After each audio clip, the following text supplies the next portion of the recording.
Good morning sir. Sir बहुत बहुत स्वागत है आपका हमारे यूट्यूब प्लेटफॉर्म पर और we really feel blessed and honoured to have you on our show. It's an honor for me also. Sir पहला क्वेश्चन जो मैं आपसे पूछना चाहूँगा ये कि सर 2012 से जब से सीरिया में ये वॉर शुरू हुई, यहाँ पर इसके पहले जो 1990 के बाद से जो देखा जाता था after the fall of USSR, कोई भी मेजर जो उतने भी पावर्स हैं वो एक साथ कभी भी इन्वॉल्व नहीं होती थी, लेकिन सीरिया में हमको देखने को मिला यहाँ पर यूएसए के इन्वॉल्वमेंट के साथ साथ रशिया का भी इन्वॉल्वमेंट हुआ। तो बड़े मेजर पावर्स यहाँ पर में एक साथ आमने सामने यहाँ पर टकरा रहे थे। अभी यहाँ पर हमको रशिया यूक्रेन में देखने को मिल रहा है, फिर अजरबैजान आर्मेनिया की वॉर देखें वहां पर, फिर अभी जब से मिडिल ईस्ट में क्राइसिस शुरू हुई है इसराइल की, यहाँ पर मेजर पावर्स जितनी भी हैं उनका आपस में अगर एक साथ में उनका इन्वॉल्वमेंट देखने को मिल रहा है।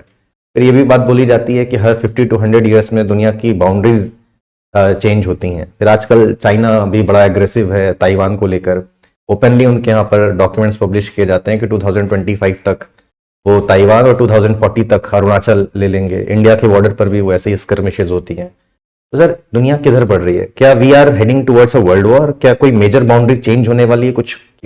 देखिए, दो तीन चीजें हम लोगों को समझ लेनी चाहिए। पहली चीज तो ये है कि पावर प्रोजेक्शन की कैपेबिलिटी है।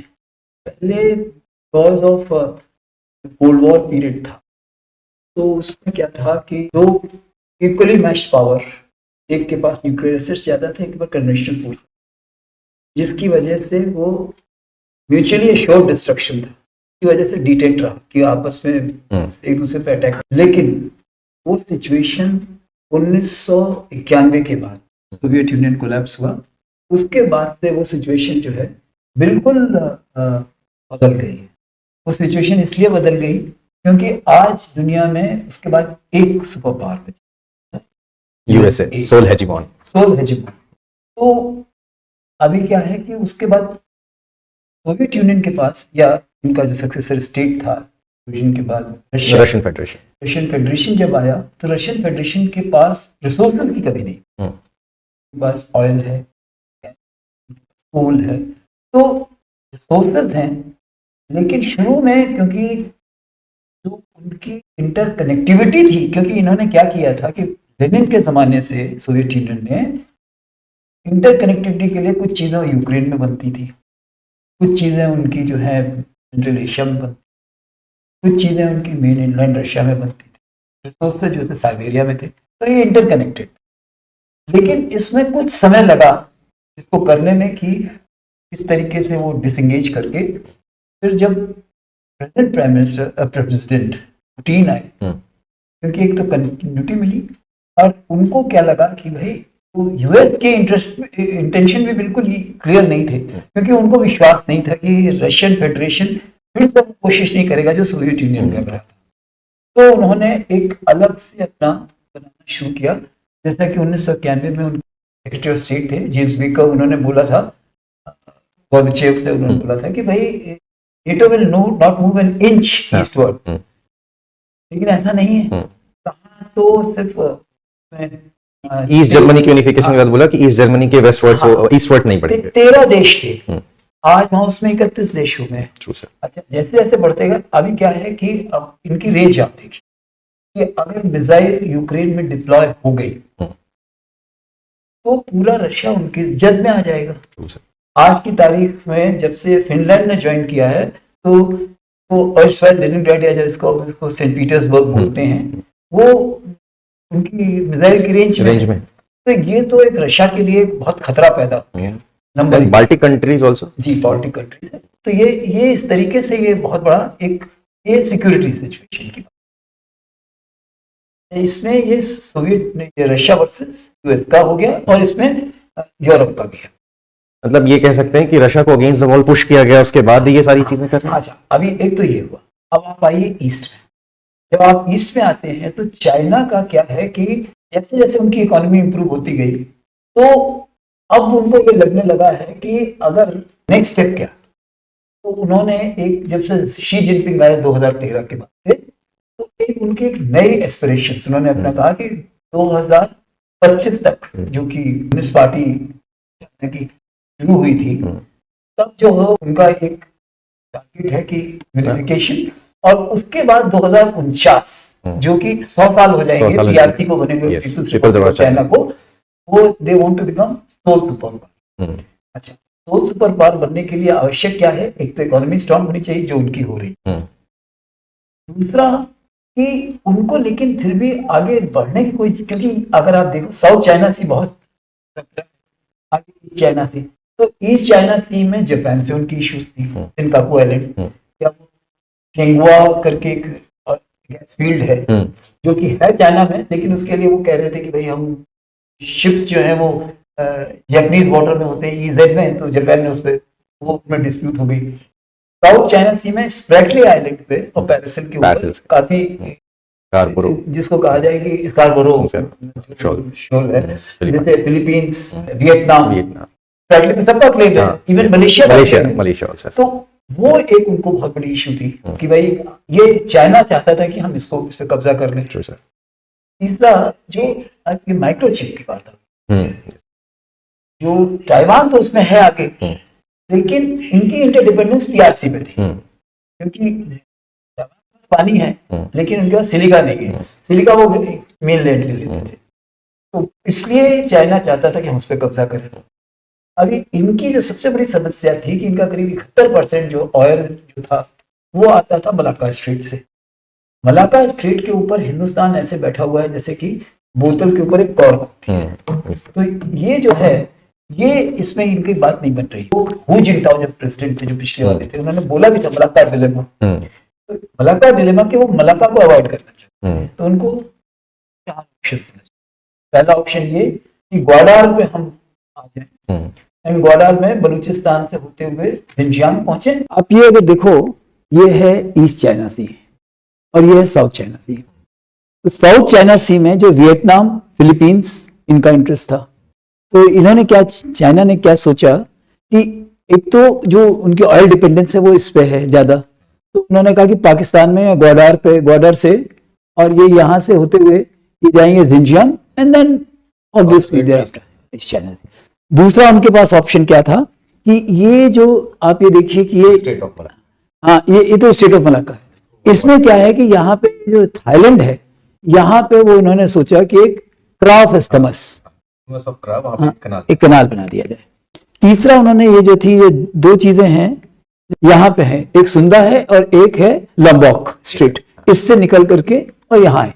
तो ये दोनों तो आउट हो गए क्योंकि पानी का जो इश्यूज वहां बहुत ज्यादा थी और लंबा पड़ रहा था। क्राफ एस्थमस अब वो पैसा खर्चा करने को तैयार है, उसमें $5 बिलियन वगैरह, उन्होंने कहा कि $50 बिलियन हम खर्चा करेंगे। यहाँ पे क्या हो गया कि यहाँ पे वो इंसर्जेंसी चलने लगी बलूचिस्तान में 2003-5 से, आई मीन एक्चुअली 5 से शुरू हुई है, जो प्रेजेंट जो भी गोइंग ऑन है। तो Balochistan is in flames, so is the Gilgit Baltistan. तो ये उनकी बात नहीं बन रही थी। तो चाइना की ये इश्यूज थी कि जिसकी वजह से वो ये चाहते हैं, स्प्रेटली में भी ऑयल है इसलिए वो उसको चाहते थे। तो चाइना का अपना एक इंटरेस्ट ये निकल के आया। नाउ नेक्स्ट चीज जो इसमें ये हुई कि इसमें चाइना ने क्या किया कि उन्होंने उन्होंने BRI सोचा, CPEC की भाई जो चाइना पाकिस्तान इकोनॉमिक कॉरिडोर। तो यहाँ बलूचिस्तान की वजह से गड़बड़ होने लगी कि बलूचिस्तान की वजह से वो नहीं हो रहा था, तो उन्होंने यहाँ पे कराची के आसपास 2 आइलैंड बुद्दल एंड बंदू करके हैं, वो उन्होंने खरीदे कि मतलब बजाय इसके कि हम बलूचिस्तान जाएं, हम कराची आ जाएंगे, कराची से निकल जाएंगे। साथ ही उन्होंने ईरान के साथ एक डील किया $400 बिलियन का कि अगले 25 साल हमको गैस तुम कंसेशनल रेट पे देगा, हम $400 बिलियन आपके यहाँ लगाएंगे। लेकिन अभी भी वो एक तरह से नॉन स्टार्टर है, क्योंकि अफगानिस्तान का उसमें एक और इश्यू आ गया। अफगानिस्तान में ये जो है ना, ये बहुत इंपॉर्टेंट है, जिसको कहते हैं वखान कॉरिडोर। तो वखान कॉरिडोर की वजह से कि यहाँ से उन्होंने कहा कि हम अफगानिस्तान जाएंगे, उसमें उन्होंने कुछ कॉपर माइंस हैं, कुछ उनके पास लिथियम भी है यहाँ पे कि हम इसको करेंगे। लेकिन वो बात बन नहीं पा रही, क्योंकि अफगानिस्तान की जो तालिबान रिजीम है, वो जो इस्लामिक जो ईस्ट तुर्किस्तान ETIM करके है ऑर्गेनाइजेशन, जो क्योंकि जिंजियांग ईस्ट तुर्किस्तान, तो उनको जो टेररिस्ट ऑर्गेनाइजेशन है उसको सपोर्ट बंद नहीं कर रहे, उनका ये बंद करो। तो ये जो सिचुएशन है, जो अपना शी जिनपिंग है, वो इंडिया के अगेंस्ट जो है वो बोल्शी हुए। उन्होंने पहले तो कोशिश की कि देखिए एक सेटल्ड बाउंड्री थी जो एक बहुत बड़ी चीज हुई थी जिसने पूरी डायनेमिक्स इस एरिया की बदल दी थी, जब अटल जी ने सिक्किम को और तिब्बत को रिकॉग्नाइज कर दिया था। तिब्बत बल्कि नहीं, उन्होंने एक्चुअली किया था Tibet autonomous region. Tibet autonomous region is little different from Tibet. Tibet जो है ज्यादा बड़ा है, लेकिन उन्होंने BAZ में रिकॉग्निशन दिया कि हम सिक्किम, लेकिन वो फिर से क्वेश्चन करने लगे, चुम्बी वैली वाला जो है, जिससे कि वो डोकलाम ये सब जो है जितना भी है ये उसकी प्रॉब्लम हो रही है। तो एक वो इश्यू बहुत हो गई है चाइना की। दूसरा जो सबसे बड़ा इस पूरे इसमें स्पैनर आया है वो आया है because of the Wuhan virus, corona कोविड-19 की वजह से क्या हुआ कि उनकी इकोनॉमी स्पटर करने लगी। एक तो उनकी इकोनॉमी स्पटर की, वेस्ट की भी इकोनॉमी स्पटर की। अच्छा, क्योंकि वेस्ट की इकोनॉमी स्पटर की, तो जो सबसे बड़ी चीज है कि जो अमेरिका की जो पहली 5 बड़ी कंपनियां हैं आर्म्स एंड एमिनिशन वाली, वो अमेरिकन है। तो उनको एक लगा कि भाई अगर हम थोड़ा सा इस पे काम करें तो पैसा ऐसा आता रहेगा। तो ये आधे से ज्यादा लड़ाइयां तो इंजीनियर्ड है। Okay sir. अच्छा, यूक्रेन में क्या है, ये है क्राइमिया। अच्छा, ये जो है ये एरिया है डॉनबास। इसमें जो सबसे बड़ी चीज है कि ये 1954 में क्राइमिया है, डॉनबास एरिया है, ये इथनिक रशियंस है। ये इथनिक रशियंस है। दूसरा इनकी सबकी जो रिलीजियस बिलीफ्स हैं वो हैं ऑर्थोडॉक्स क्रिश्चियन चर्च। अच्छा, ये जो यहाँ पे नीप्रो रिवर है, नीप्रो के वेस्ट में जो पूरा एरिया है वो कैथोलिक है। तो वो अलाइन ज्यादा वेस्ट के साथ करते हैं, ये जो है अलाइन इनके साथ ज्यादा करते हैं। तो 2014 में रशिया ने, मतलब वहां पे जब अमेरिकन ने चालाकी की, उन्होंने वो ऑरेंज रिवॉल्यूशन करा करके प्रेसिडेंट थे उनको वहां से भगा दिया, विक्टर यानुकोविच को, वहां से निकल गए वो। और यानुकोविच जब निकले तो उसके बाद जो आया गवर्नमेंट आई तो वो that was pro west. Russia को लगा कि भाई ये तो खतरा हो रहा है। इसके पहले वो कर चुके हैं जॉर्जिया में सिमिलर थिंग कि उन्हें नहीं आने दे, क्योंकि उनका क्या है ना, अब्खाज़िया और साउथ ओसेटिया। तो उसमें जो उन्होंने किया उसकी वजह से क्या हुआ कि जो इनका सबसे बड़ा इंटरेस्ट था। अच्छा, दूसरा क्या है कि ये जो डॉनबास का एरिया है ये फूड ग्रेन बास्केट भी है और मिनरल्स में बहुत रिच है। मिनरल्स में specially titanium. Titanium is a light metal which is used for aviation, aircraft. तो ये इसके ऊपर जो है पूरी उनकी इंडस्ट्री यहाँ थी। यहाँ पे देखिए ज़ापोरिज़िया है, ये जो है एटॉमिक पावर प्लांट। तो इनकी इसकी वजह से इनको पूरा का पूरा जो था, यूक्रेन इस पर सब्सटेंशियली डिपेंडेंट था। रशिया ने कहा ये तो हमारा एरिया है, तो उन्होंने पहले क्राइमिया को इंडिपेंडेंट डिक्लेयर करके उनको अपने साथ मिला लिया। ये देखिए ये क्राइमिया है, ये ब्लैक सी, उसको रशिया को ये बहुत इंपॉर्टेंट है उसके लिए, क्योंकि नहीं तो निकल ही नहीं सकता यहाँ से। Only warm water port for the Russia. तो यहां से आपको इसके लिए रशिया के लिए कौन से देश ज्यादा इंपॉर्टेंट है इसमें? एक तो टर्की से आपकी दोस्ती होनी चाहिए, क्योंकि आप इस्तांबुल से यहां से निकल सकते हो, बॉस्फोरस से होकर निकल सकते हो। मेडिटेरेनियन में अमेरिकन घुसने नहीं देना चाहते, तो ये इनके लिए जरूरी है कि यहां से जाए, बुल्गारिया होकर निकल जाओ या कुछ करो, या इधर से जो आपका जो है ये ब्लैक सी से ये जो आपका सी ऑफ अज़ोव वगैरह है, इससे आप जॉर्जिया होते हुए इधर नीचे इराक के लिए जा सकते हो। ईरान इज अ नेशन, तो ये जॉर्जिया एंड आर्मेनिया होते हैं। तो आईएनएसटीसी बनाने की बात, तो ये आईएनएसटीसी जो है वो चाबहार से ऊपर है। ये इनकी एक अपनी रशिया की वो इंटरेस्ट था। तो ये जो वॉर हुई पहले आर्मीनिया अजरबैजान की, वो एक दूसरी तरह की लड़ाई है। उसमें अगर हम आर्मीनिया अजरबैजान की लड़ाई के बारे में ज्यादा सोचें तो बेसिकली नगोर्नो काराबाग की, वो नगोर्नो काराबाग जो है वो आर्मीनियंस हैं और वो एनक्लेव थे बिटवीन अजरबैजान। तो जब तक सोवियत यूनियन था तो कोई नहीं था, सभी देश एक ही हैं, एक साथ हैं। लेकिन जहां अलग हुए ना, अजरबैजान ने कहा ये तो हमारे इलाके में, हमको मिलना चाहिए। आर्मीनियन कहा में, तो 1994 अगर में लड़ाई हुई तो उसमें आर्मीनिया ने ठोक दिया था। तो इसके बारे में हम थोड़ा और बात करेंगे जबकि हम वॉरफेयर की बात करेंगे। लेकिन जो 2020 में हुआ तो अजरबैजान ने एक नई से रिवोल्यूशन इन मिलिट्री अफेयर्स, जैसे कि ड्रोन टेक्नोलॉजी को यूज करते हुए कर दिया। उसमें टर्की इज हेल्पिंग। हाँ, टर्की क्यों हेल्प कर रहे हैं? टर्की का जो सबसे बड़ी चीज है, बड़ी इंटरेस्टिंग चीज है, टर्की है सुन्नी मुस्लिम, हाँ शिया मुस्लिम, और ये जो इसके नीचे आप ईरान देखेंगे, इसके नीचे ईरान जो है वो भी शिया है। लेकिन क्योंकि आज की जो इक्वेशन है, ईरान अजरबैजान सेम पेज पे नहीं है, हाँ सेम पेज पे नहीं। अच्छा, इसमें एक बहुत बड़ा इंटरेस्ट, इकोनॉमिक इंटरेस्ट भी है। वो क्या है कि जो कैस्पियन की गैस जानी है वो अजरबैजान से ऐसे जा करके टर्की और सेहान, यहाँ है कहीं सेहान, इजमिर के ऊपर यहाँ कहीं सेहान है, फिर वो आगे जाएगी, तो वो उस पर काबू करना चाहते थे। तो ये एक इकोनॉमिक पर्सपेक्टिव हो गया। लेकिन जो सबसे बड़ी चीज है कि जो लड़ाई अगर ये चलेगी तो किसको फायदा होगा, इकोनॉमी किसकी बूस्ट होगी, यूएस की, क्योंकि पहली 5 कंपनियां जो हथियार सप्लाई कर रही तो वो हैं, तो वो चलना शुरू हुआ। एक तो यूक्रेन वॉर का जो सबसे बड़ा कारण था वो इकोनॉमिक इंटरेस्ट था, जो चाइना के साथ था, कि चाइना ने क्या कि चाइना सडनली 17.7 ट्रिलियन डॉलर की इकोनॉमी हो गई है, 3000 उनके पास foreign exchange trillion dollar foreign exchange reserve, तो अमेरिका स्टार्टेड फीलिंग थ्रेटेंड। तो उन्होंने कहा कि भाई चाइना को to put him in place. तो आप देखिए कि अगर आप गौर करो जो निकल क्या रहा है, फौजी वगैरह जो इंटरेस्टेड थे जो वुहान वायरस में, उनके करीब 20% उनके। तो पहले आपने सबसे बड़ा काम क्या किया कि एक तो चाइना को डिनिग्रेट करने के लिए आपने वो कहा कि वुहान वायरस है, फिर कहा जी हम फाइजर और मॉडर्ना ने कहा कि हम वैक्सीन बना देंगे। किसको फायदा हो रहा है, अमेरिकन कंपनीज को। हथियार में किसके बिक रहे हैं, अमेरिकन कंपनी। नुकसान किसका हो रहा है, यूक्रेन। तो पार्टों की लड़ाई में बाढ़ का चूरकर निकल रहा है, कोई मतलब कोई यूक्रेन को कोई फायदा नहीं हो रहा है, यूक्रेन का सिर्फ नुकसान ही नुकसान हो रहा है। 54 में ख्रुश्चेव ने ये एरिया कहा था कि हम यूक्रेन को दे देंगे, तो जब सोवियत यूनियन टूटा तो ये इनके साथ चले गए, but this was essentially for Russia only. ये रशियंस ही हैं, डॉनबास एरिया में भी वही था रशियन से। अच्छा, तो लड़ाई का इसके बारे में हम थोड़ा बाद में बात करेंगे, अभी now let's concentrate on wider picture. Now जो आपने उसके बाद एक बहुत बड़ी बोल सीरिया। नाउ सीरिया में सबसे बड़ा क्या है कि अगर आप सीरिया की जो लोकेशन है इंटरेस्टिंग है, सीरिया पे रह के आप जो है, एक ये है आपका इजराइल, ये है आपका जॉर्डन, ये आपका इजिप्ट है, ये टर्की है, ये इराक है, ये सऊदी अरेबिया है, यहाँ यमन है और ये ओमान है, दिस वन इज लेबनान है। अच्छा, यहाँ आप गौर कीजिए कि ये जो है ये पर्शियन गल्फ है, ये बाबल मंडप है, हाँ, और ये जो है यहाँ पे जो है आपके बहरीन है।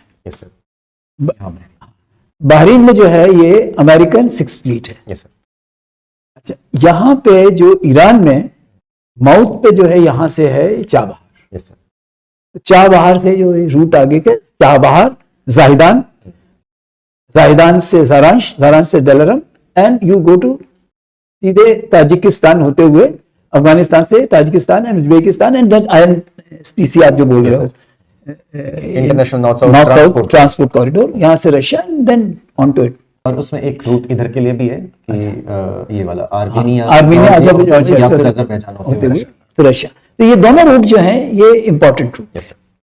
अच्छा, तो ये ज्योग्राफिकल लोकेशन जो है सीरिया की, सीरिया की क्या है कि उनकी इथनिक, बशर अल असद पहले जो आज हैं, या हाफिज अल असद इनके जो फादर थे, ये शिया है, हाँ, अल्बाइट शिया है। लेबनान सब्सटेंशियली शिया है, शिया एंड ड्रूज हैं। ईरान उनसे लगा हुआ है, तो इराक में भी सब्सटेंशियली शिया 58%। तो ये जो है ये शिया बेल्ट है, शिया क्रिसेंट बना, शिया क्रिसेंट बना। तो Saudi Arabia is Sunni. Now you come to Yemen, Yemen में हाउटीज जो है वो शिया है, लेकिन जो मेजॉरिटी है साले वगैरह जो थे ये सुन्नी है। तो इसमें ओमान की इंपॉर्टेंस बढ़ जाती है। यमन में हाउटीज हैं, जिसकी वजह से ये रेड सी में जो उनका जो हम लोग बाबल मंडप को डोमिनेट कर सकते हैं। इधर आप आइए, जो आपने ये लेबनान बोला, लेबनान में हिजबुल्लाह है अगेन शिया। लेबनान जो हिजबुल्लाह है आज की तारीख में स्टेट बाय इटसेल्फ, जिसके पास करीब 50 से 60 हजार तो उनके फाइटर्स हैं। उनके पास जो para military state you can say, उनके पास करीब 1.5 लाख के करीब शॉर्ट रेंज मिसाइल्स हैं। अभी अमेरिकन जो है वेपन सप्लाई कर रहे हैं सब जगह। यूक्रेन की लड़ाई में इकोनॉमिकली किसका सबसे बड़ा नुकसान हो रहा है? यूक्रेन का। यूक्रेन के अलावा किसका हो रहा है? यूरोप का। क्योंकि गैस पहले पूरी की पूरी रशिया पे डिपेंड कर रहे थे। अमेरिकन कहते हैं भाई हम तुम्हें गैस दे देंगे, कॉस्ट बढ़ जाएगी, कॉस्ट बढ़ जाएगी, कॉस्ट बढ़ जाएगी, कंटेनर से सप्लाई करेंगे, पाइप से सप्लाई करेंगे, सप्लाई करेंगे, तो वो जो है वहां उनकी प्रॉब्लम है। तो एक वो समस्या है। तो ये एक बहुत बड़ी जो समस्या जो निकल के आई, जिसकी वजह से जो सीरिया में है, इसमें रशिया, यूएस सबके, क्योंकि कोई इसको छोड़ नहीं सकता, टर्की भी नहीं छोड़ सकता, क्योंकि जो सीरिया का जो नॉर्थ पोर्शन है कर्ड का है, वो उसके बाद इनका साउथ, टर्की का साउथ का कर्ड का है, और वो कर्ड जो है वो एक अलग ही देश चाहते हैं, कुर्दिस्तान, वो इथनिसिटी ही डिफरेंट है, तो इसलिए टर्की को भी इंटरेस्ट है इसमें। सेम इज ये मोसुल वाला इलाका जो इधर, ये इराक का भी है, इसका भी वही कहानी कर्ड वाला। तो ये बना तो इन तीनों का एक नई इक्वेशन बन जाएगी। तो ये जो अभी ये जो हमास और इनका हुआ है, जो ये वेस्ट बैंक है, इसमें क्या हुआ कि इन्होंने 67 में जो कब्जा किया जेरूसलम वगैरह, वो उन्होंने नहीं छोड़ा वेस्ट बैंक। उसके बाद जो अब्राहम अकॉर्ड हुआ, उसकी वजह से सिचुएशन बदलने लगी। पहले अरब, जिसको कहते हैं कि कैंप डेविड के अकॉर्ड के बाद जॉर्डन और इजिप्ट, उन्होंने तो इजराइल को रिकॉग्नाइज किया था, बाकियों ने नहीं किया था। अब्राहम अकॉर्ड के बाद अब ये सऊदी करने लगा था, यूएई भी कर रहा था, बहरीन ने कर दिया। तो यहां पूरे एक तरह से खलबली मच रही थी। गाजा में क्रिएट हमस को सिर्फ पीएलओ को, हाँ पीएलओ को, जो अभी बाद में पीएलए बन गई और पीएनए हो गई अब वो, तो उसको चेक करने के लिए इजराइल ने कोशिश किया था हमस को क्रिएट करने की। आज हमस पावरफुल हो गया, तो इसलिए ये एक दूसरी समस्या। अभी क्या है कि 2015 में जो अकॉर्ड रिनेज हुआ और ईरान के ऊपर सैंक्शन लगने लगे, तो इन्होंने क्या हुआ कि लोअर एंड ऑफ टेक्नोलॉजी में काम करना शुरू किया, ड्रोन टेक्नोलॉजी में, क्योंकि इनका ऑयल वॉल भी नहीं बिक रहा। तो वो जो है आज की तारीख में, हाँ शाहिद सीरीज, इसी तरीके से इन्होंने भी बैराक्टर टर्की ने उन्होंने शुरू कर दिया। तो इससे पूरा वॉरफेयर रिवोल्यूशनाइज हो गया, क्योंकि इतने छोटे रेडार पे दिखते नहीं है, अभी वो टेक्नोलॉजी इतनी आई नहीं है, और इनके सबके पास वो हथियार हैं जो शॉर्ट रेंज वाले हैं। तो वो जो है, और इन लोगों को कुछ, ये तो बिल्कुल जिसको कहते हैं लिविंग ऑन द लैंड, मतलब बहुत कम खर्चे पे चलते हैं। तो इनका कोई ऐसा वो नहीं है कि वो बाहर एस्टेब्लिशमेंट मेंटेन करना है, तो कॉस्ट भी कम है। लाइक हाउटीज वगैरह भी हैं, देयर ठीक है, चल रहा है। यमन में उन्होंने सना कब्जा कर रखा है, कैपिटली कब्जा कर, अभी उनकी जो यूनाइटेड नेशंस से रिकॉग्नाइज सरकार है, वो गाइडेंस से चल रही है। हाँ, गाइडेंस से चल रही है। तो ये एक जो सिनेरियो बनता है, इसमें काफी फ्लूइड सिचुएशन है। फिर आपने बोला बॉर्डर्स के बारे में। नाउ जो सॉवरेनिटी डिफाइंड हुई थी, वो ट्रीटी ऑफ वेस्टफालिया के बाद हुई है 1664, ठीक है। तो उसमें जो वेस्टफालिया में ये हुआ था कि वो बाउंड्रीज फिक्स्ड होंगी। तो बाउंड्रीज अगर चेंज करना है, आज रशिया क्या चाहता है, मेरे ख्याल में बाउंड्री चेंज नहीं करेगा। तो उसने क्या कर दिया कि डॉनबास में डोनेट्स्क और लुहांस्क के बना दिए, पॉपेट गवर्नमेंट होगी। क्राइमिया में उसको तो उसने अपने साथ कर लिया, मोल्डोवा बना देगा। तो आपका जो उसका इंटरेस्ट है कि यूक्रेन को टोटली वो लैंडलॉक कंट्री, वो अगर लैंडलॉक बन गया और वो कंट्रोल कर ज़पोरिज़िया उसके पास, वो अब चाहता है ना। पानी जो है नीप्रो का जो है पानी, वो उसके पास है। खाशोव का जो है वाटर का जो रिजर्वायर डैम, तो वो उसके कब्जे में है। अभी इस तरीके से वो जो है यूक्रेन को पूरा बॉटल कर देगा। फिर क्या है कि यूक्रेन आवाज उठने लगी है कि अब अमेरिका, ये जो मेरे ख्याल में जो गाजा वाली हुई है, सडनली यूनाइटेड स्टेट्स ये लगने लगा कि भाई हम यूक्रेन को सपोर्ट, पहले वो आवाजें उठने लगी थी। अमेरिका में भी अब जैसे कल परसों उन्होंने किया है इटली ने कि भाई डिप्लोमेटिक बात से शुरू होनी चाहिए। बट 1 जनवरी को जो ज़ेलेंस्की का स्टेटमेंट आया, वो कहता हम आपकी लड़ाई लड़ रहे हैं।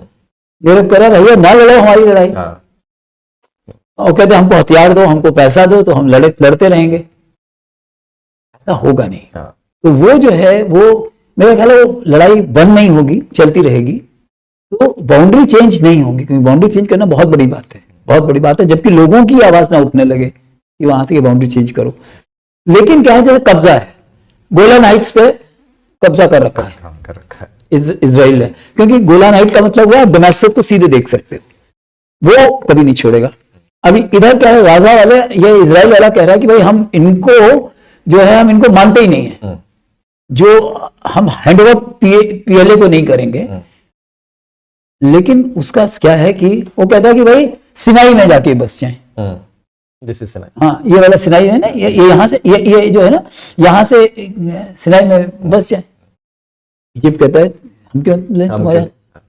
तो अरब वर्ल्ड में भी एक एका नहीं है इसके ऊपर। अरब वर्ल्ड भी है जो जिसको कहा जाए कि इजिप्ट जॉर्डन दोनों बिल्कुल तैयार नहीं है कि हम इनको एक्सेप्ट करेंगे।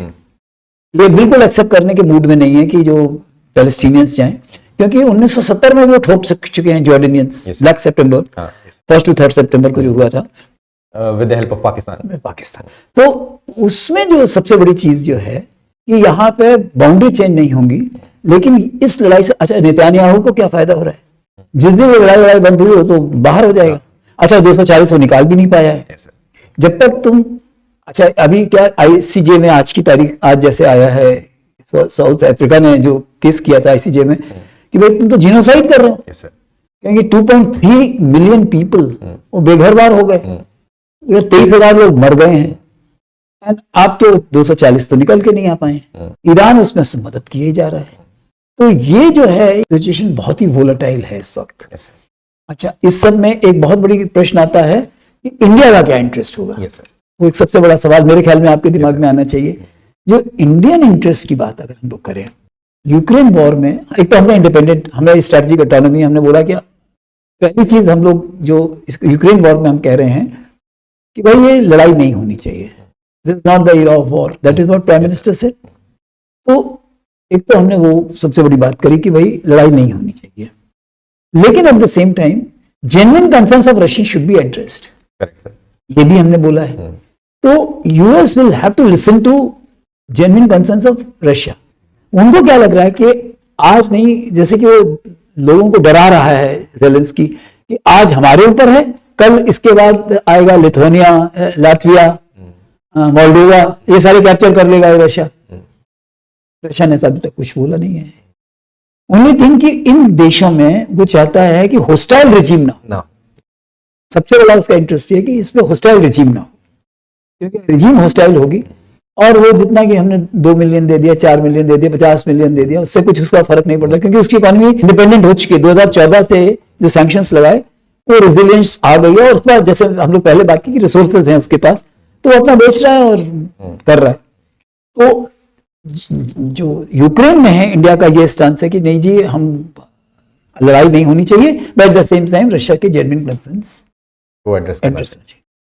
यहां पे जो पहला हुआ कि भाई पैलेस्टीनियंस को सपोर्ट करना चाहिए, इंडिया ने बोला कि नहीं, हम हमास को नहीं सपोर्ट करते क्योंकि उससे टेररिस्ट ऑर्गेनाइजेशन। कल को आप बोलने लगो कि एलईटी को सपोर्ट करो, या आप बोलोगे हिजबुल मुजाहिदीन को सपोर्ट करो, क्योंकि वो भी तो अपने इंडिपेंडेंस के लिए लड़ रहे हैं। Is it no? No terrorism in any form we do not accept. However, genuine concerns of Palestinians should be. तो उसमें क्या होगा कि जैसे कि बहुत सारे मिडिल ईस्ट कंट्रीज हैं, अरब कंट्रीज हैं, वो इंडिया की बात सुनने लगे। जैसे कि अभी ये यूएई वाले आए, उतना इन्वेस्ट कर रहे हैं कश्मीर में इन्वेस्ट कर रहे हैं। कश्मीर में तो पहले हो गया था, लेकिन अभी गुजरात में अभी कल परसों में हुआ है।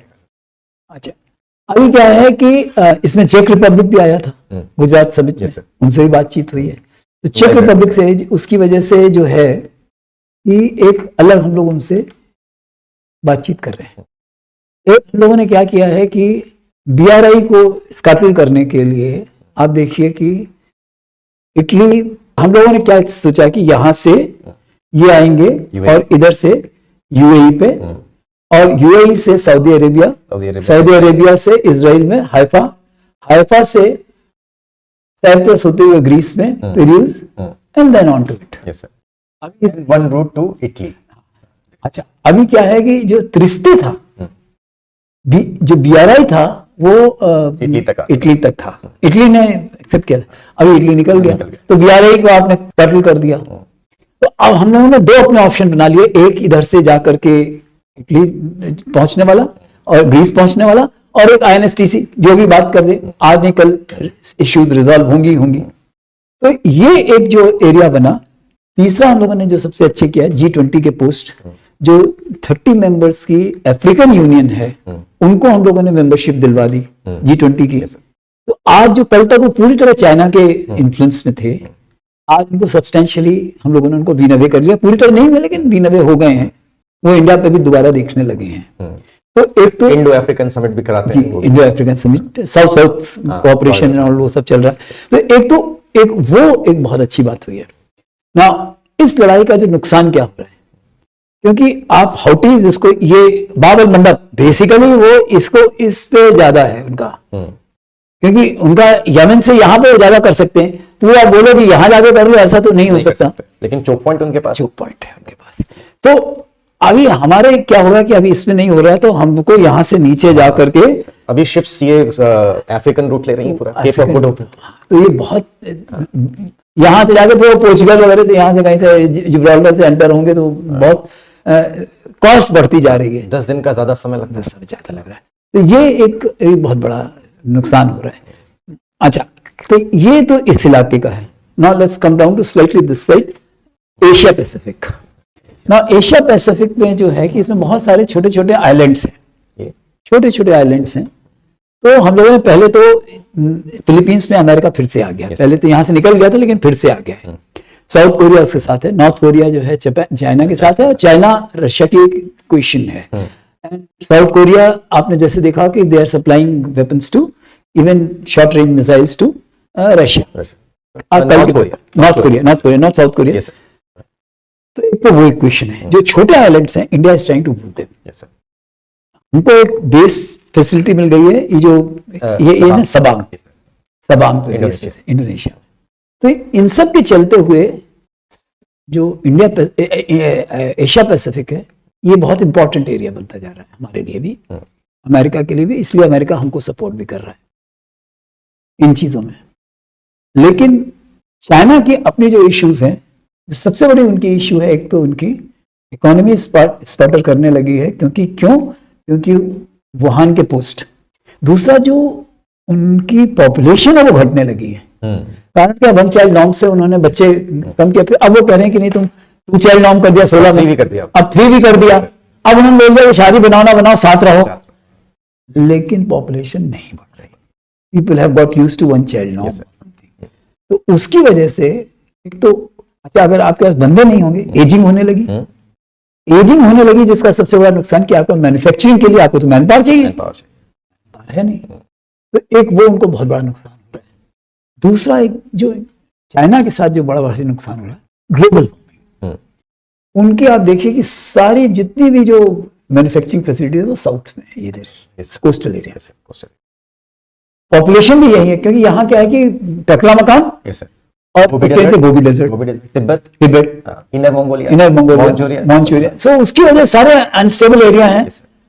और उन्होंने अपने आप पे पैर पे कुल्हाड़ी मार ली कि रशिया भी उनसे बहुत खुश नहीं है, ट्रांजैक्शनल रिलेशन है, क्योंकि उन्होंने व्लादिवोस्टोक पे क्लेम कर दिया, इस पे क्लेम कर दिया कि ये हमारा है।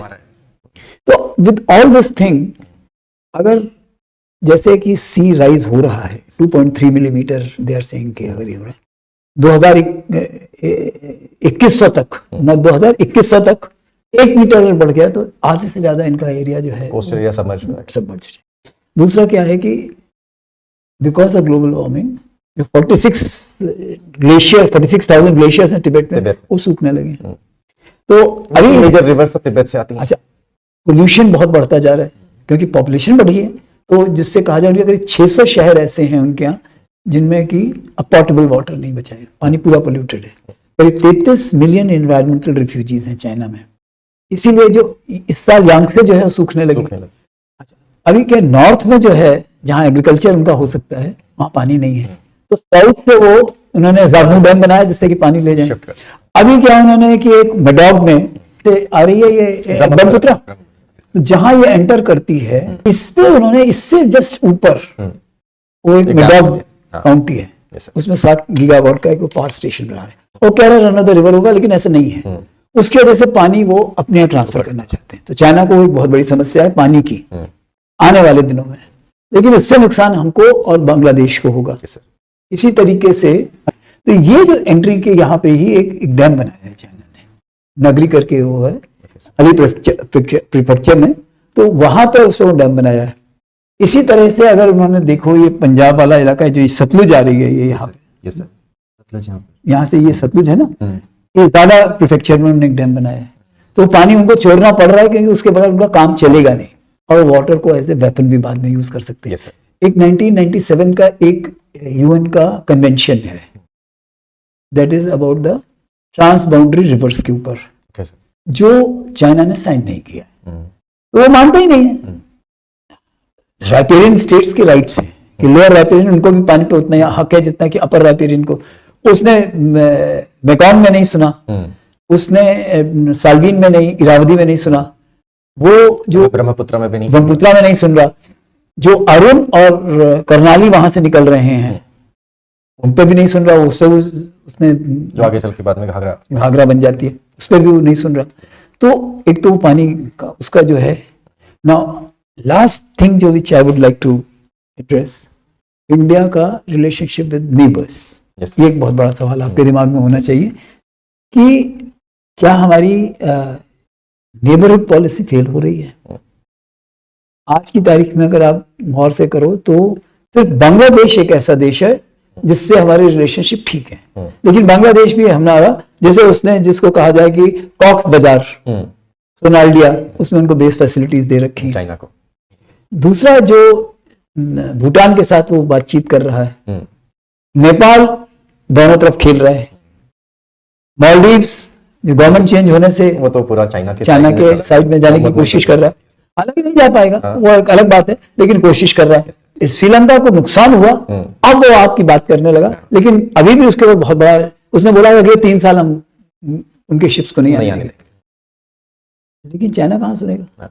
तो इसलिए हम लोगों को एक बहुत जरूरी चीज जो निकल के आ रही है कि अच्छा, ये छोटे देशों की ये समस्या हमेशा रहेगी, क्योंकि वो दोनों तरफ से, क्योंकि चाइना के पास पैसा है, कितनी भी इनकी इकोनॉमी खत्म हो जाए, लेकिन आज भी उस 18 ट्रिलियन डॉलर, हमारी कम से कम 6 गुनी इकोनॉमी है उनकी, एटलीस्ट 5 टाइम्स। हाँ, दूसरा अगर आप देखो कि हमारा 600 बिलियन डॉलर है, उनका जो है 3 ट्रिलियन डॉलर फॉरेक्स रिजर्व, तो उनकी जो कैपेबिलिटी, अच्छा मैन्युफैक्चरिंग बेस अभी भी इंटैक्ट है उनका, मैन्युफैक्चरिंग बेस।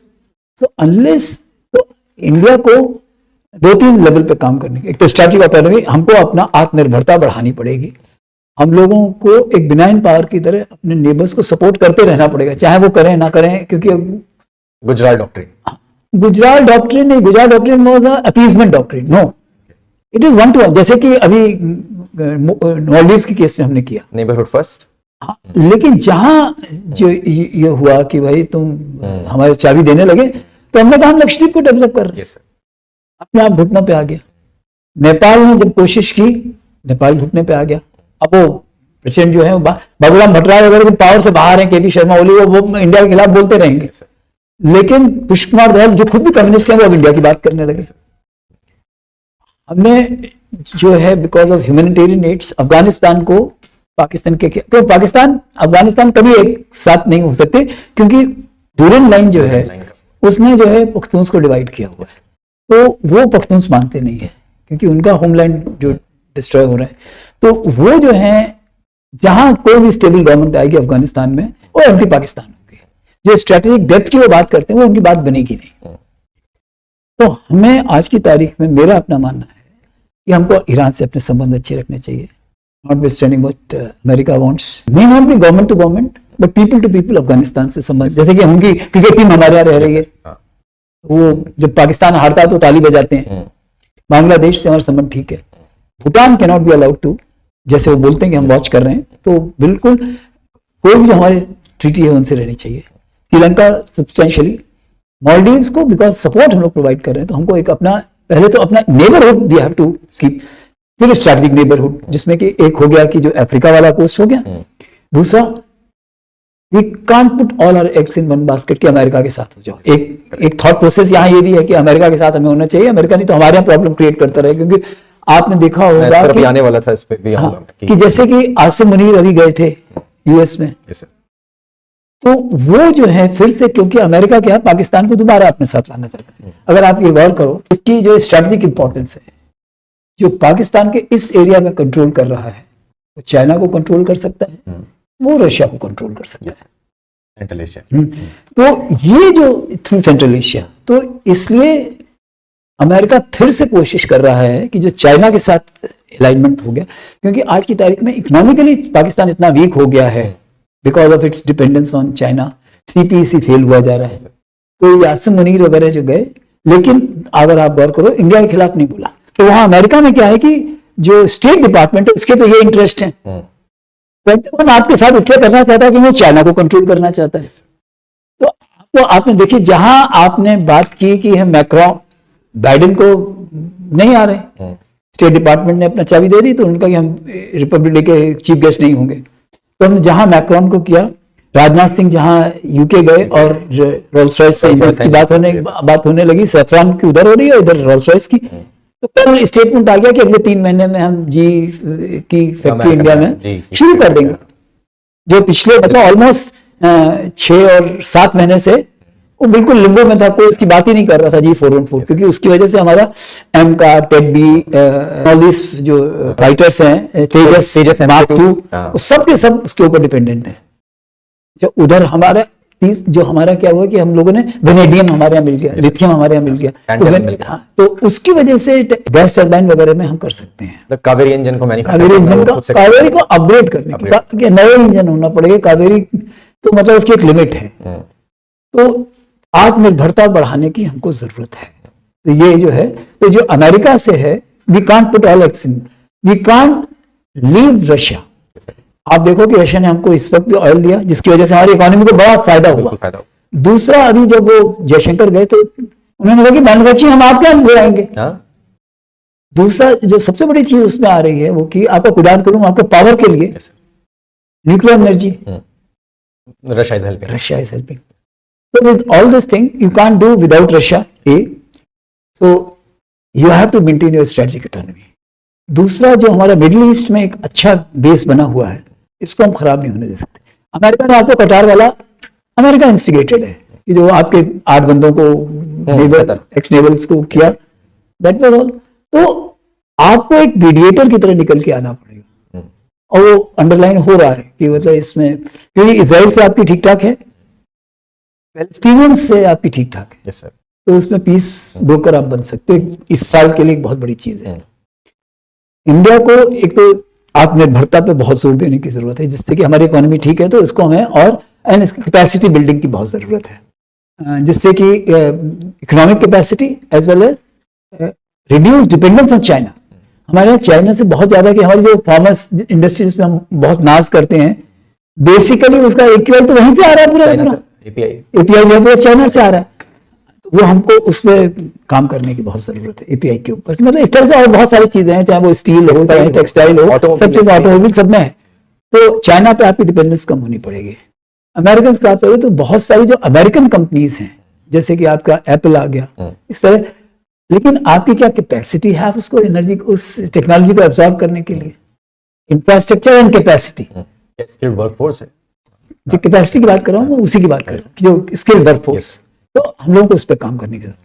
इसके साथ ही साथ आपका MSME सेक्टर्स को आपको और ग्रोथ की जरूरत है। जो सबसे बड़ी चीज इंडिया को वर्कआउट करने की जरूरत है, सोशल एमिटी। यू कांट, एक नैरेटिव बनाया जा रहा है कि इंडिया आजकल एंटी माइनॉरिटीज हुआ जा रहा है। ये एक नैरेटिव है, सही है गलत है, ये तो परसेप्शंस की बात है। सर, आप इसमें अमेरिका का कितना बड़ा रोल पाते हैं? बहुत बड़ा रोल।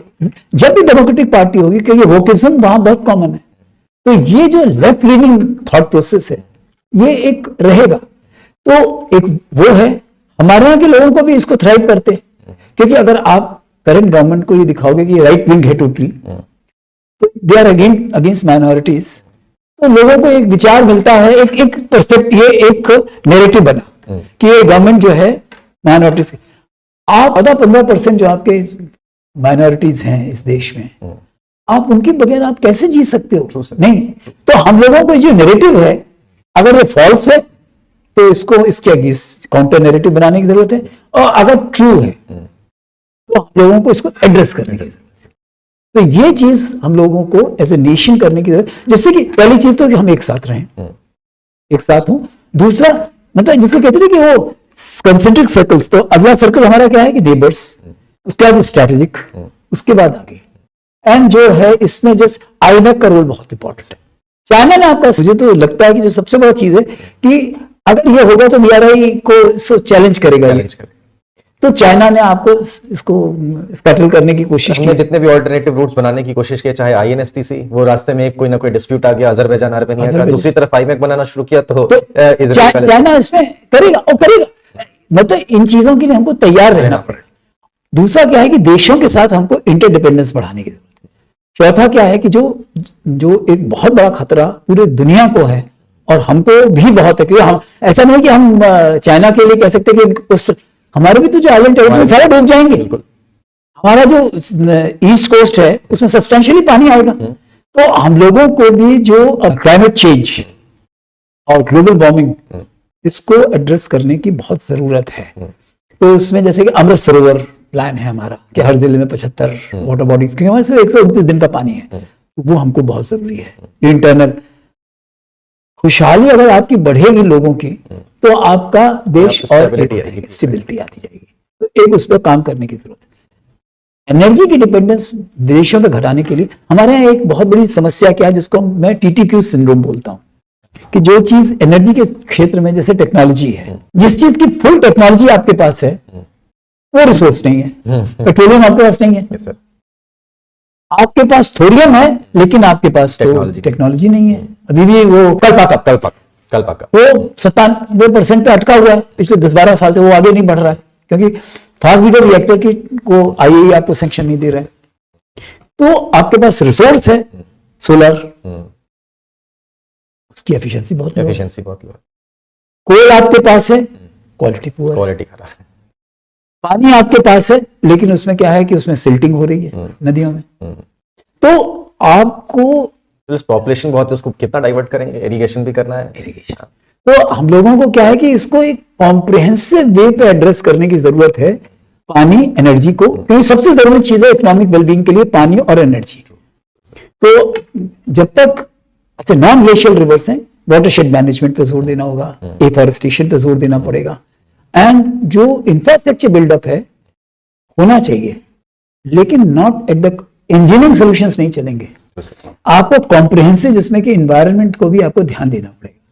जैसे कि आपने थोड़ी देर पहले मेरे ख्याल बोला था कि उत्तराखंड वगैरह की बात कर रहे थे, तो जैसे कि पिछले कुछ दिनों में जोशीमठ में सबडक्शन हो रहा है, या सबसे सस्टेनेंस हो रही है, या उत्तरकाशी में हुआ, तो ये चीजों हम लोगों को एड्रेस करने की जरूरत है कि आप इंफ्रास्ट्रक्चर बिल्डअप करो, लेकिन in sync with the nature. Uttarakhand में 4 धाम प्रोजेक्ट बनाया जा रहा है। तो जो प्रोजेक्ट बना रहे हो, अगर जैसे सिलक्यारा हुआ, सिलक्यारा में सबसे बड़ी बात समस्या है कि आपको अगर 12 मीटर की एक डबल लेन बनानी है, तो 12 मीटर का मतलब कि आपको दोनों तरफ कर्व भी छोड़ना पड़ेगा, उसके बाद और तो करीब 30 मीटर आप काटोगे, नुकसान हो जाएगा।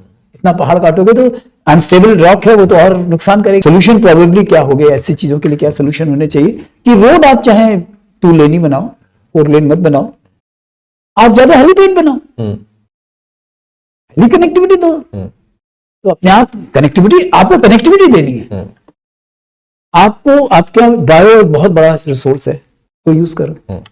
सर्टेन पॉकेट्स हैं जहां की आपको जियोथर्मल है, उसको यूज करो। तो जैसे एनर्जी का आपने एड्रेस किया, पानी का ये 75 वो प्लस जो आपका पैदावार है, उसको आपको एड्रेस करने की जरूरत है कि वाटर एक्सटेंसिव क्रॉप्स ना लगाएं। क्रॉप्स जैसे कि आपका जो मिलेट्स है, नहीं तो अभी तक हम लोग ड्रॉप सीड्स लगा रहे थे चावल के लिए, या जैसे पीलीभीत में 70 धान लगाया जाता है, 5000 से 10,000 लीटर पर 1 kg के लिए लेता है पानी, तो आप कैसे काम चलेगा? तो उसको आपको एड्रेस करने की जरूरत। पंजाब एंड हरियाणा वो राइस उगा रहे हैं, खत्म हुए जा रहे होंगे। आज की तारीख में मध्य प्रदेश, उत्तर प्रदेश, पूर्वांचल के प्रोडक्शन बेटर हो गया है। तो ये चीजें हम लोगों को बहुत ध्यान देने की, और इसमें कुछ अच्छा एक और चीज जो हम लोगों को बहुत ध्यान देने की जरूरत है कि जो इंडियन सब कॉन्टिनेंट है, जिसको साउथ एशिया आज बोला जाने लगा, लेकिन इंडियन सब कॉन्टिनेंट है, ये एक मोनोलिथिक ज्योग्राफिकल एंटिटी है। इनके रिसोर्सेज जो है कॉमन है। तो हम लोगों को ये एक थॉट जनरेट, एक पर्सपेक्टिव जनरेट करने की जरूरत है, नैरेटिव जिसको बोलते हैं ना, कि भाई हम लोगों को साथ साथ रहना चाहिए। इसका हम अगर इस्तेमाल साथ साथ करेंगे, इसलिए सार्क को फिर से एनर्जाइज करने की जरूरत है। लेकिन सर पाकिस्तान के साथ, पाकिस्तान इसीलिए आज की तारीख में जैसे मैंने इसीलिए वो इंडस वाला एग्जांपल दिया। इंडस का पानी कौन चुरा रहा है? चाइना। सतलुज का पानी जो है जब आप यूज कर लेते हो तो वो कहाँ जाता है? पाकिस्तान। जो उसने नॉर्दर्न आर्क में 5 डैम बनाए, गिलगित बाल्टिस्तान में जितना डिफॉरेस्टेशन हुआ, उसका नुकसान किसका हुआ? जो पिछले साल फ्लड हुआ, पाकिस्तान। तो पाकिस्तान में भी एक लॉबी क्रिएट हो रही है धीमे धीमे। तो उनको लगने लगा कि हमारा इंडिया के बगैर काम चलेगा नहीं, तो इस लॉबी को हमको नर्चर करना चाहिए, चाहे डिप्लोमेटिकली करो, चाहे वो स्टेल्थली करो, चाहे वो वर्ल्ड ऑपरेशंस के थ्रू करें, कैसे करो, आपको साथ आने की, तो इस पे काम करने की। अब आपके प्रश्न क्या है? सर अभी जैसे एक चीज ये बात की जाती है कि यूएस के साथ में आजकल का, जैसे अभी आपने जिक्र भी किया था कि यूएस के साथ में इंडिया की अलाइनमेंट बढ़ रही है। कई सारे लोगों का कहना है कि चाइना के साथ में जो हमारे स्कर्मिशेस बढ़ रहे हैं, हमारे क्लैशेस बढ़ रहे हैं, फिर हमारे पड़ोस में अगर इतना ताकतवर देश बैठा रहेगा तो, और वो जब ओपनली डॉक्यूमेंट भी पब्लिश करते हैं कि अरुणाचल प्रदेश 2040 तक हम ऑक्यूपाई कर लेंगे। अभी आपने वाटर क्राइसिस की बात की चाइना में, इनको ब्रह्मपुत्र का वाटर चाहिए, और वो ब्रह्मपुत्र का वाटर 60% अरुणाचल से आता है। तो वो अरुणाचल के ऊपर में अगर इस तरीके से करेंगे, अक्सर वो गलवान डोकलाम ये सब कुछ करते रहते हैं, तो उसको काउंटर बैलेंस करने के लिए हमको यूएस की जरूरत है, यूएस के साथ में जाए। लेकिन सर क्या US is a trustable partner? मतलब वो हो सकता है? क्योंकि हमारे यहाँ जब खालिस्तान मूवमेंट की बात कर रहे हैं तो वो तो यूएस में से चल रहा है। यूएस में हमारा एक डेजिग्नेटेड आतंकवादी जो कि गुरपतवंत सिंह पन्नू, और एक डेजिग्नेटेड आतंकवादी संगठन seek for justice out in the open US में ऑपरेट कर रहा है। फिर वो हमारे यहाँ पर, अभी आपने जैसे नैरेटिव की बात की, तो वो हमेशा नैरेटिव चलाते रहते हैं कि इंडिया में माइनॉरिटीज खतरे में है। तो अगर वो इस तरीके के एंटी इंडिया स्टैंड हमेशा रखते रहेंगे ग्लोबल प्लेटफॉर्म पर, और फिर वो एक तरफ ये भी दूसरी लॉबी बात करती रहेगी कि हमको यूएस के साथ अलाइन होना चाहिए, कैसे चलेगा सर? ये दो अलग अलग चीजें। देखिए प्रशांत, दो चीजें हम लोगों को ध्यान रखनी चाहिए। एक, देशों के दोस्त परमानेंट नहीं होते, देशों के इंटरेस्ट परमानेंट। आज की तारीख में इंडिया की जो जियोपॉलिटिक्स में सिचुएशन है, अमेरिका हमको इग्नोर नहीं कर सकता, पहली चीज। चाहे वो चाइना के ऊपर प्रेशर डालना है, चाहे वो इंडो पैसिफिक में बातचीत करनी है, चाहे इंडियन ओशन में जो शिपिंग लेन्स हैं इनके ऊपर करना है, चाहे उसको अगर ओपन कॉन्फ्लिक्ट होगी चाइना के साथ उसके, तो जिसके लिए उसको कि बेस फैसिलिटीज कुछ चाहिए होंगे, वो इन सब के चलते उसके इंटरेस्ट हमारे साथ ना। As far as China is concern, Mao का एक डिक्टम था कि भाई तिब्बत पाम है, 5 फिंगर्स, ऐसी 5 फिंगर हैं, स्टार्टिंग विद तिब्बत, नेपाल, भूटान, लद्दाख और सिक्किम और अरुणाचल। तो वो तो उसका कारण एक और भी है कि वो पानी जो है चाहता है तिब्बत का, उसमें वहां पे जो मिनरल्स हैं, चाहे वो बोरेक्स हो, चाहे वो गोल्ड हो, वहां है सब्सटेंशियल, तो उसके वो मिनरल्स चाहता है, तो तिब्बत वो छोड़ नहीं सकता। अगर तिब्बत नहीं छोड़ सकता, जिनजियांग नहीं छोड़ सकता, क्योंकि जिनजियांग से उसको कनेक्टिविटी देता है सेंट्रल एशिया से। तो अगर जिनजियांग से चाहता है तो आपको अक्साई चीन नहीं छोड़ेगा। तो अगर आप चाइना के खिलाफ, एक तो यह है कि वो आपको चाहता है कि चाइना में कि 10वीं शताब्दी से एक कॉन्सेप्ट चला था, मिडिल किंगडम कॉन्सेप्ट, कि भाई ऊपर भगवान है, बीच में हम है, बाकी सब बारबेरियन है, बाकी सब दे डोंट मैटर। मान लें कि हम बारबेरियन है, हम हुजूर आप माई बाप, ऐसा तो नहीं हो सकता। इंडिया कोई छोटा मोटा देश नहीं, India is not a Spratly island और Senkaku island. India is a huge country, 140 billion people, और हम भी सिविलाइजेशनली हम उनसे स्ट्रांग है, ऐसा नहीं है कि हम नहीं है। तो हम लोगों को, अच्छा अभी आज की तारीख में मैं मानता हूं कि हम चाइना से कैनॉट मैच इकोनॉमिकली और मिलिटरीली, दोनों ही नहीं मैच कर सकते। मिलिट्री में क्या होता है, जो मिसकंसेप्शन होता है कि उसके पास 2000 टैंक हैं, हमारे पास 800 टैंक हैं, उसके पास लोग नंबर्स मैच कर लेते हैं, स्टैटिस्टिकली नहीं होता, वो कितने डिप्लॉय कर सकता है। तो उस एरिया में, जिसे समदौरांचू हुआ था इंसिडेंट 90 के दशक में, अच्छा, तो समदौरांचू हुआ, उसने आगे घुसने की कोशिश की, हमने उसको वहां पे ब्लॉक कर दिया, दोनों तो बैठ गए, पीछे हटना पड़ा उसको। इसी तरह जो गलवान में उसने किया, जहां हम कैलाश पे गए, वो पीछे जाना पड़ा, तो वो कितने डिप्लॉय कर सकता है। तो वो एयरफोर्स यूज नहीं कर सकता बहुत, तो ज्यादा, तो क्योंकि उनको सीलिंग इफेक्ट है, हाई ऑल्टीट्यूड सीलिंग इफेक्ट है, जबकि हमारा ऐसा कुछ नहीं। हम अंबाला से, गोरखपुर से टेक ऑफ करके कलाकंदा से टेक ऑफ करके चाहे यूनान से लेके और उनके जिंजियान तक इफेक्टिव हो सकते हैं। बिल्कुल सर। तो जो स्ट्रैटेजिकली हम उनको ठीक हो, लेकिन साथ ही हमको क्या चाहिए कि उसको उलझाने की, वो हमको उलझाने को पाकिस्तान की वजह से उसका कैच पॉ है ना, पाकिस्तान, नेपाल, नौ मालदीव्स, इसके थ्रू वो आपको अपने नेबरहुड में उलझाना चाहता है। आपको भी उलझाने की जरूरत है। कैसे आपने किया? मंगोलिया में आप पहुंच गए, वियतनाम पहुंच गए, तो आप उनसे दोस्ती कर रहे हो। दूसरा जो है इंडोनेशिया, फिलीपींस ब्राह्मोस दे करके, तो उधर तुर्कमेनिस्तान, ताजिकिस्तान ने अपना बेस बना लिया, तो सेंट्रल एशिया में आप काबू कर रहे हो। तो ये जो है एक तरह से वो गार्लैंड स्ट्रिंग ऑफ पर्ल्स बना रहा है, तो हम गार्लैंड ऑफ स्टड्स डायमंड्स बना रहे हैं उसके चारों तरफ। तो एक तो हमको ये करना है। दूसरा, आज की तारीख में जैसा मैंने थोड़ी देर पहले ही बताया था कि जैसे अमेरिकन ने पहले आपको चाबी देने की कोशिश की गुरु पन्नन सिंह पन्नू या कटार के थ्रू, जहां आपने बोला अरे ठीक है हम मैक्रोन से बात करते हैं, हम बात करते हैं ऋषि सुनाक से, हम जापान से अपना हिसाब किताब करते हैं, आ गया कि भाई हम आपको जीत दे देंगे। तो ये चीजें, ये इंटरनेशनल, तो हम लोगों को इससे एक लेसन जो इमर्ज हो रहा है कि अब जैसे मैंने बोला कि we can't keep all eggs are in one basket, that is America. हमारे रिलेशनशिप रशिया से मजबूत रहने चाहिए। हमारे रिलेशनशिप इंडिविजुअली यूरोप के कुछ कंट्री से, जो फ्रांस है, यूके है, क्योंकि उनके इंटरेस्ट हमारे साथ जहां तक मिलेंगे वो हमारे साथ रहेंगे, क्योंकि post Brexit UK is also looking for options. तो वो जो ऑप्शंस हैं, इंडिया उसमें सब्सटेंशियली उनकी मदद करता है, क्योंकि मार्केट अच्छा आपको दे रहा है।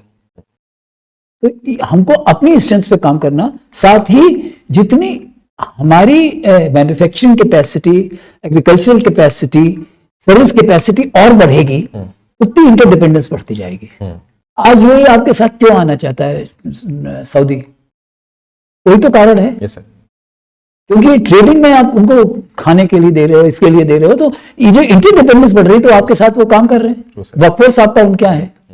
तो ये इंटरडिपेंडेंस जितनी बढ़ती जाएगी, तो आपको नए ऑप्शंस तलाश करते रहना पड़ेगा। एंड जो डिप्लोमेसी है, diplomacy along with security aspect, you have to be nimble footed. आपने आईमैक्स सोच लिया, बड़ा अच्छा थॉट सोचा, क्या आपने सोचा था कि हमास ये हो जाएगा? आपको सोचना पड़ेगा आगे का, कि ऐसी सिचुएशन ना आए। जैसे अफ्रीका में आपने बहुत पहले से अच्छा सोचा, आपने इटली का सोच लिया, लेकिन आपने ये नहीं सोचा कि हमास, ये मिडिल ईस्ट जो कि सेंट्रल है, तो इसमें महान और बैकेंडर की थ्योरी भी है कि आपको अपनी इंटरनल मैन्युफैक्चरिंग कैपेसिटी है, उस पर बहुत काम करने की जरूरत है। आज की तारीख में जैसे कैपेसिटी बिल्डिंग, जिसकी हम स्किल फोर्स की आप बात कर रहे हो, नहीं है। आप एक सिविल इंजीनियर, मैं एक मैकेनिकल इंजीनियर, दोनों हैं। क्या हम इंजीनियरिंग में कंट्रीब्यूट कर रहे हैं? नहीं कर रहे हैं। तो हमारे यहाँ क्यों नहीं कर रहे?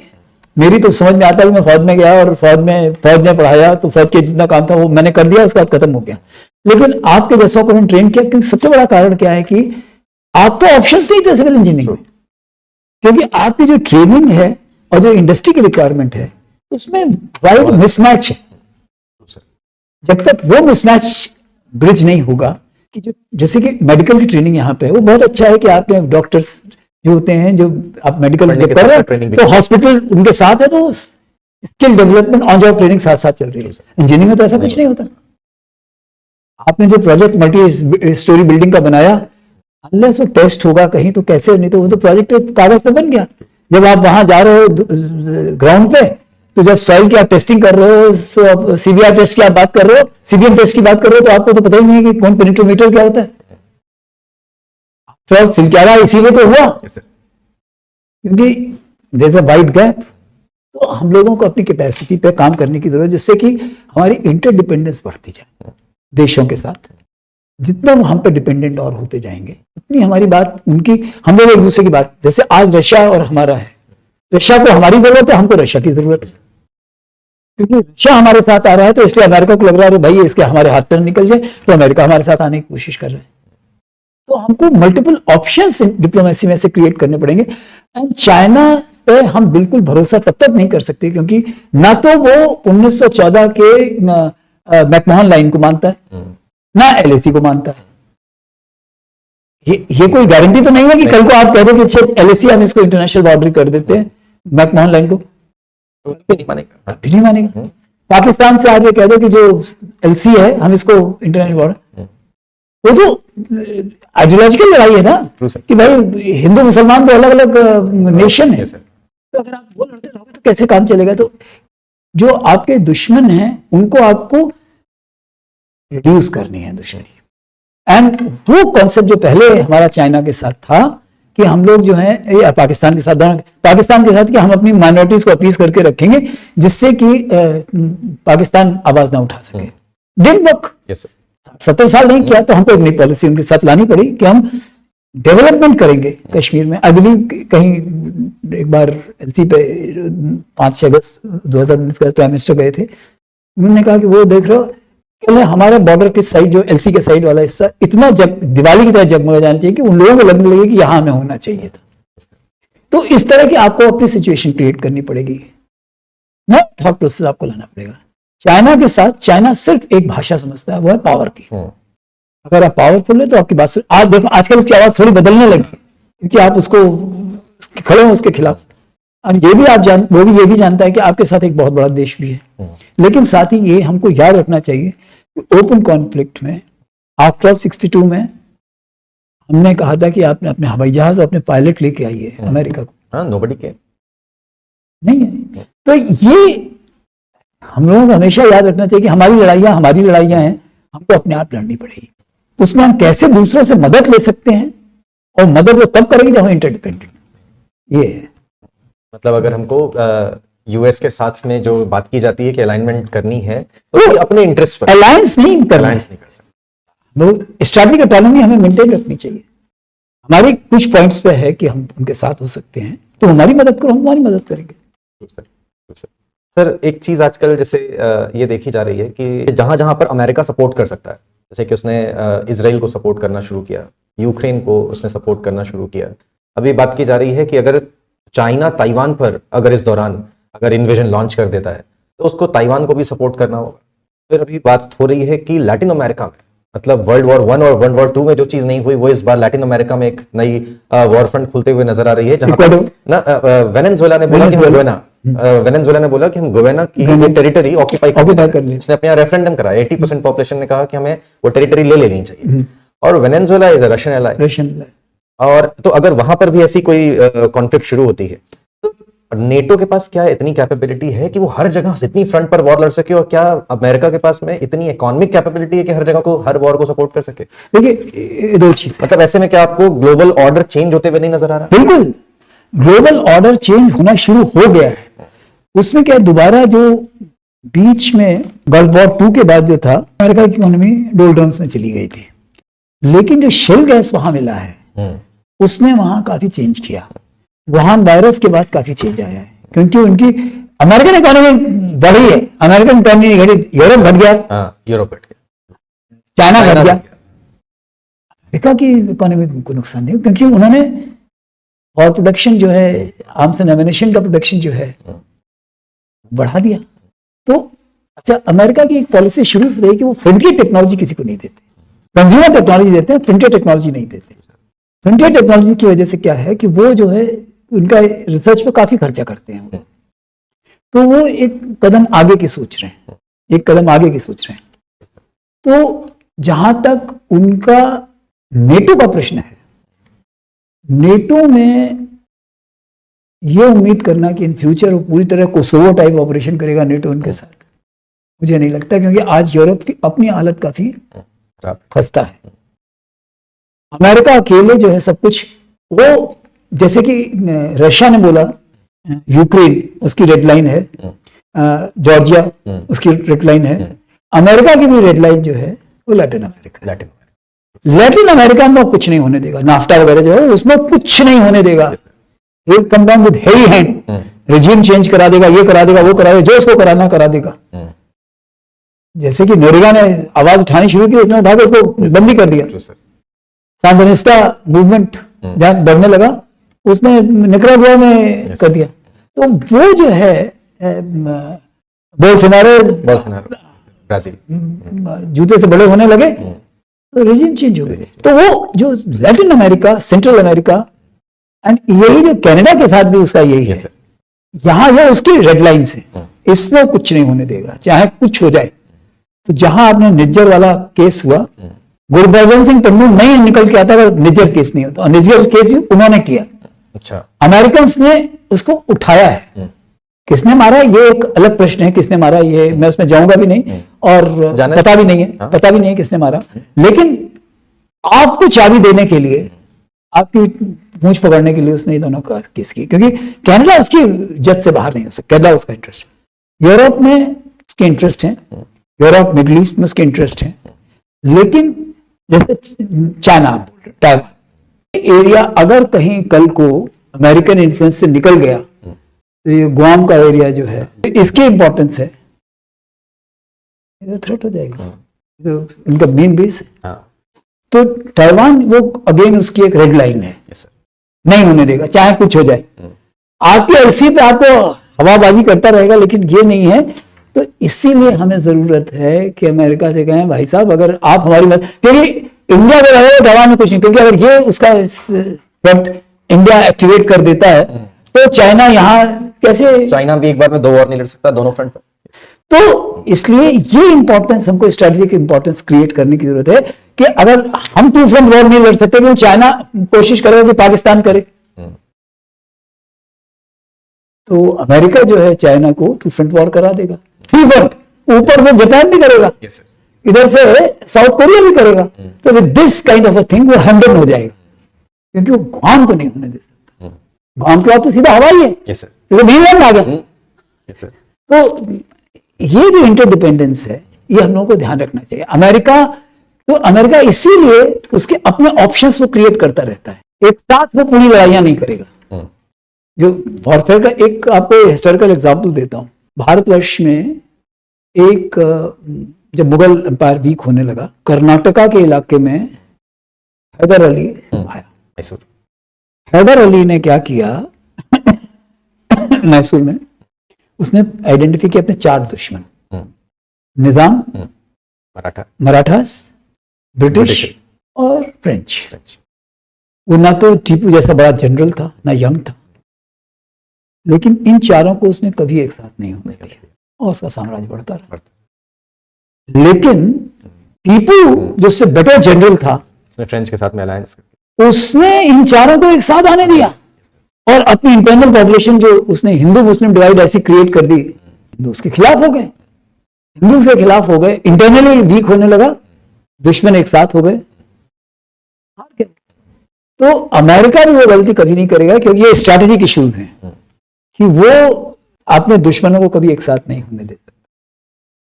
इजराइल सेंट्रल मिडिल ईस्ट में उसका एक कैट्स पॉ है, Ukraine, Poland, now Finland, Sweden, वो रशिया को उधर से पकड़ने के, इधर से जापान। तो इनकी कभी भी वो लड़ाइयां पूरी तरीके से होने नहीं देगा, हथियार वो बेचता रहेगा। मतलब तुम भी खरीदो, हम भी खरीदें, सब खरीद रहे हैं, F-16 भी बेच रहा है। आजकल इंडिया में एक लॉबी आने लगी है ना कि भाई J-10 जो चाइना से पाकिस्तान खरीद रहा है तो हमको F-35 खरीद लेना चाहिए, क्योंकि F-35 वो वहां फेलियर हुआ जा रहा है। तो हम लोगों ने साथ ही क्या सुखोई 57 की बात करने लगे, 5th जनरेशन फाइटर एयरक्राफ्ट की बात करने लगे। तो ये जो चीजें हैं, ये हर देश को, हमने बोला ना, निम्बल फुटेड होना पड़ेगा। आपके इंटरेस्ट परमानेंट होने चाहिए, दोस्त कोई परमानेंट नहीं। ये सर, ये जो इतनी कॉन्फ्लिक्ट्स की हम लोग बात कर रहे हैं, 1990 के बाद से, जब से यूनाइटेड स्टेट्स दुनिया का सोल हेजिमॉन बना, उसके बाद उसने कितनी सारी लड़ाइयाँ लड़ी। उसने लीबिया पर अटैक किया, इराक पर अटैक किया, अफगानिस्तान पर अटैक किया। उसके बाद से अभी हम लोग सीरिया और ये सारी कॉन्फ्लिक्ट्स देख रहे हैं। आप यूनाइटेड नेशंस का फेलियर नहीं देखते? और आप क्या ये नहीं देखते कि जब दुनिया में एक हम लोग ऐसे मतलब माइलस्टोन पर खड़े हैं जहां से कि हो सकता है दुनिया का ग्लोबल ऑर्डर चेंज हो इतनी कॉन्फ्लिक्ट्स के बाद में, और ये जो दुनिया का अमेरिका सोल हेजिमॉन बना है, मतलब ये जो यूनिपोलर वर्ल्ड हो गया, शायद फिर से मल्टीपोलर हो, और यूनाइटेड नेशंस में कोई बड़े चेंजेस क्या आप होते हुए अभी देख रहे हैं? ये शायद आज होना